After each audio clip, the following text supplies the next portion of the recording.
History was made at Tuesday night's Selectmen meeting. For the first time in 150 years, 2 women are serving on the board, Helen Abdallah Donahue and newly elected Amanda Groh.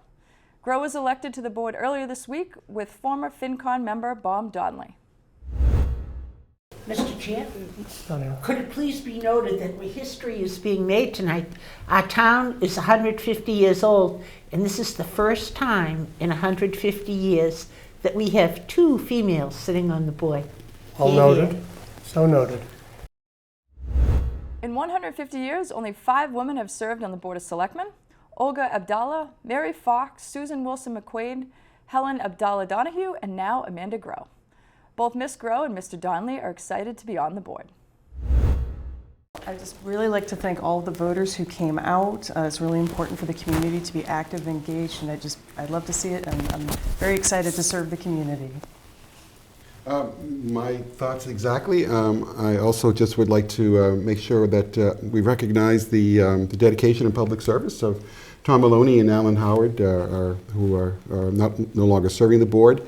And last night I said thank you to a lot of people, but I neglected to thank my colleagues on the Finance Commission for all the support and encouragement they've given me over the years. So to each of them, thank you as well. And thank you, voters of Norwood, for electing both of us. Thank you. Thank you. The Board of Selectmen will meet again on April 12th. The school committee met at the Savage Center Wednesday evening.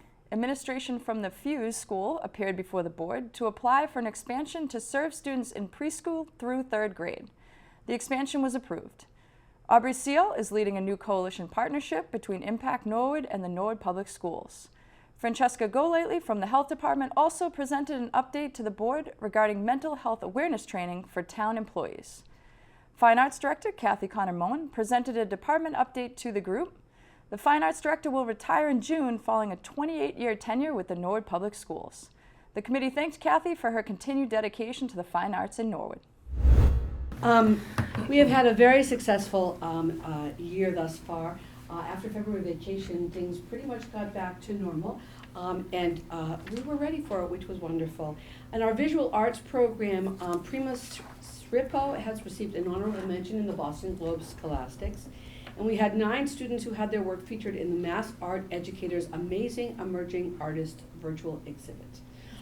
They try and use the same initials as Mass Art Educators, so it's a bit of a mouthful. Featured was Audrey Haberlin, Caitlin Flynn, Kira Haberlin, Janiyah Harnett, Shelby Francis, Grace Chow, Nolana Sosa, Sarah McCary, and Jess Davis. And in addition, Jess Davis received the Davis Publication Sculpture Award. These are online. I should have thought to have given you the link to the visual exhibit, but I can certainly supply that to you later. It's really some lovely, lovely things to see. I think so. Our drama program was able to attend the Massachusetts Educational Theater Guild Regional Drama Festival. They were moved on to the regional festival this past weekend. Acting and awards and design awards for makeup, costumes, props, and projections were awarded to Sarah McCary, Olivia LaSavage, Sheridan Wynn, Abigail Warner, Adwa Kwache, Jack Igo, Bridget Stenstrom, Nicole Martino, Aaron Banks, Lindsay Collins, and Willow Ogle. In music, the Southeast District Senior Music Festival, which had to be rescheduled due to COVID, will be held this weekend at Brockton High School. We have 19 students have been accepted to this festival. Accepted in singing will be Rebecca Alliance, John Ayub, Mara Beads, Charlotte Kane, Ryan Kane, Taya Caravello is a violinist, Lindsay Collins, Nico Feller, Vivian Goff, Stephanie Kritiki, Kyle Leonard accepted to the jazz program, Gabriel Maldonado, Charlotte Matthews, Callie McCann, Kang Nguyen, Kira O'Donnell, Colin San Giacomo, Zach Smith, who's string bass, and Abigail Winter. Of those musicians, 9 students were recommended to audition and were accepted to All-State, and they performed at Symphony Hall on March 5th. Those students were Johnny Ayu, Ryan Kane, Nico Fowler, Gabe Maldonado, Charlotte Matthews, Callie McCann, Kang Nguyen, Colin San Giacomo, and Zach Smith. As festivals, we were able to host 2 festivals these last 2 weeks in a row, as a matter of fact. We hosted the MAJE, Mass Association of Jazz Educators, state finals 2 weeks ago, and this past weekend we hosted the Micah Choral Festival. The high school jazz ensemble was recommended to participate at the MAJE State Festival, and they received a silver medal. And at the Micah Choral and Concert Festival, the Norwood High School Band received a bronze medal. The CMS Honor Chorus and High School Orchestra and Concert Chorale each received a silver medal, and the High School Madrigal Choir received a gold medal. Due to the gold medal, the Madrigals will be featured at the Micah Gold Medal Showcase at Mechanics Hall in Worcester this Sunday, at 11:15. Our big festival celebration is the Fine Arts Festival, which will be held April 30th. That's the Saturday after April vacation. It's being held 10 to 2, and we will feature visual art from K-12, as well as television productions. Drama will be repeating the She Kills Monsters performance, and there will be some music performances. So it's a wonderful time. I invite all of you. It is open and free to the public. Please come and visit. The students are there, and they will be presenting and talking about their artwork, which is really interesting to hear their input and their thoughts. And everyone is thrilled to be back and sharing in person. Yes, as an original Moen Madrigal. One of my first years. I We still use the knighting ceremony that you wrote. Not to embarrass you. I am in complete denial that you're going anywhere, but I can personally say that I've seen this program grow leaps and bounds, like really personally seen it from day one, and it's a credit to your leadership and everything you've put forward into the program, and we are really going to miss you. Athletic Director John Longley updated the committee on the successful and historic winter sports season. Thank you, and congratulations to everyone that was involved with fine arts, and congratulations to Kathy on a great career. It's been great working with her over the last 8 years in my case. So wish you nothing but the best, Kathy, in your retirement. So yeah, we had an unbelievable year in winter season in athletics. So I'm here to share some of the things. We did celebrate our winter awards banquet last week. We had to postpone it from a few weeks back because the season was still going on, but it was a great night. That's hosted by the Athletic Booster Club. So a lot of recognition and a lot of success. So just to kind of briefly go over it, we had 4 TBL championship teams: boys basketball, girls basketball, boys ice hockey, and girls ice hockey. Boys and girls basketball also advanced all the way through to the state finals, which is incredible. For the first, boys made it to the state championship game for the first time in the history of Norwood boys basketball, and for the girls it was just the second time in the history of Norwood for them to advance. So that was, really unbelievable. Boys hockey advanced to what is now into the new state tournament format referred to as the Elite 8 round. So they had an incredible season, and girls hockey had a great run as well. They ended up losing in the first round of the state tournament, but just in an overtime game, and could have advanced and had a great season there. We had 35 student athletes recognized by the Tri-Valley League as either an all-star or honorable mention. We had 12 individual state qualifiers, 4 league MVPs, 3 coaches of the year, 4 Boston Globe or Herald All-Scholastics, and 2 sectional champions.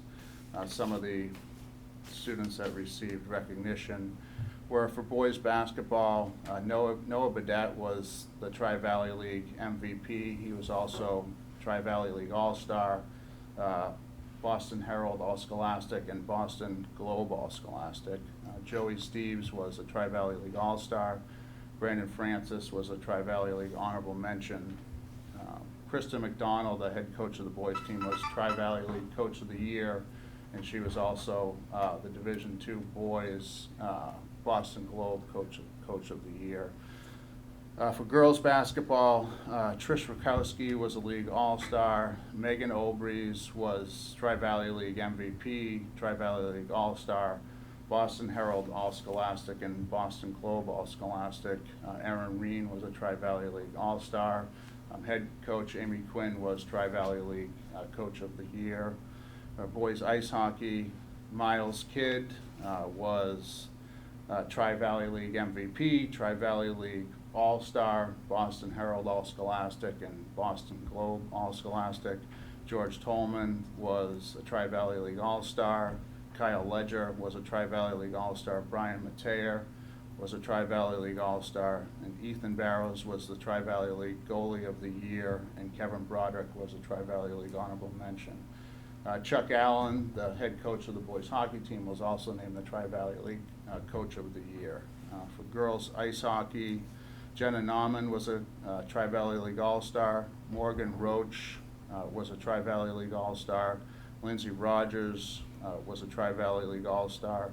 Molly Federico and Lily Newman were Tri-Valley League honorable mentions.